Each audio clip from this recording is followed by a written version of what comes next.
Let's start with a truth most people pretend not to notice. History doesn't lose its job, it just repeats itself with better PR. Remember when Francisco Franco didn't show up with jackboots the first day? No, he gradually absorbed the press, controlled the narratives, and made dissent sound unpatriotic. By the time people realized what was happening, dissent felt taboo.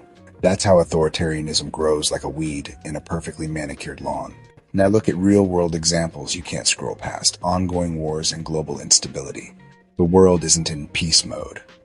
We're in the most war-engaged era since World War II, with dozens of active conflicts involving internal strife, civil wars, insurgencies, and interstate violence.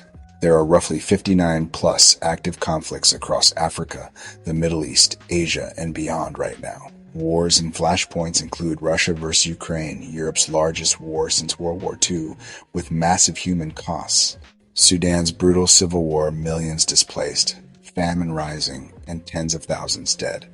Middle East conflicts, Yemen's ongoing civil war, and Iranian tensions with Israel threatening regional escalation. Myanmar's civil war since the 2021 coup. Multiple factions and ethnic groups are locked in widespread fighting. But sure, let's focus on cute cat videos while half the world lives under gunfire. That's clearly progress. Ray, volts, because people weren't spoiled enough. Look at Nepal in 2025, not a dictatorship, not a civil war, just ordinary corruption and inequality. What did people do? They protested, erupted across cities, and within days forced a prime minister's resignation. Students, youth, and citizens burned government buildings and toppled the leadership. That was fueled not only by political frustration, but also by economic stagnation and ban on basic digital tools, social media in a generation that literally organizes online.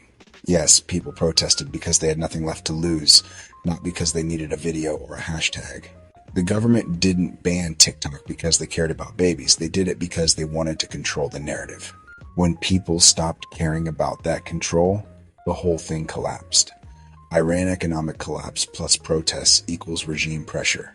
Iran isn't just having a bad economy. Inflation and employment misery worsened before mass demonstrations broke out. Only then did the regime try to suppress information with internet blackouts and arrests. People demanding water, electricity, and livelihoods turned that into broader calls for accountability.